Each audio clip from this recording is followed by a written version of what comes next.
Please ভাই ইতিহাস ভিডিওটি একবার সম্পর্কে দেখুন কিছুটা ভাই জানি প্লিজ। কেন আমাদের রোজা রাখা উচিত, কিন্তু আমি যা বুঝতে পারি না তা হলো কেন এগুলো আমাদের জীবনে নিয়মিতভাবে পালন করতে হবে।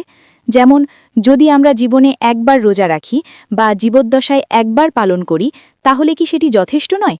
কেন বছরে একবার বা নির্দিষ্ট সময় অন্তর এটি পালন করা বাধ্যতামূলক? আমি বিষয়টি ঠিকভাবে বুঝতে পারছি না। যেমন আপনি জিজ্ঞেস করলেন কেন আমাদের রোজা রাখা উচিত এবং কেন আমাদের নির্দিষ্ট মাসে রোজা রাখা উচিত। আমরা রোজা রাখি কারণ এটা ইসলামের অন্যতম খুঁটি।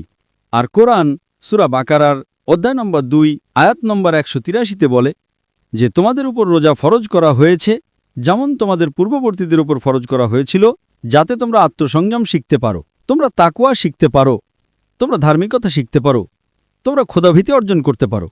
কেন আমরা একসঙ্গে রোজা রাখি? কারণ আমরা একতায় বিশ্বাস করি। রমজান মাসে সবাই রোজা রাখি কারণ আমরা একতায় বিশ্বাস করি। যখন আমরা প্রার্থনা করি আমরা একসঙ্গে প্রার্থনা করি।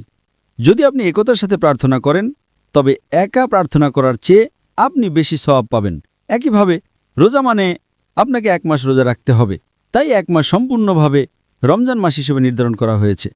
এটা 29 থেকে 30 দিন এবং আমরা নবীর সুন্নাহর শিক্ষা অনুসরণ করি কারণ তিনি সর্বশক্তিমান ঈশ্বরের সর্বশেষ এবং চূড়ান্ত নবী। আশা করি প্রশ্নের উত্তর পেয়েছেন। জি, আপনার উত্তরগুলোর জন্য আপনাকে অনেক ধন্যবাদ।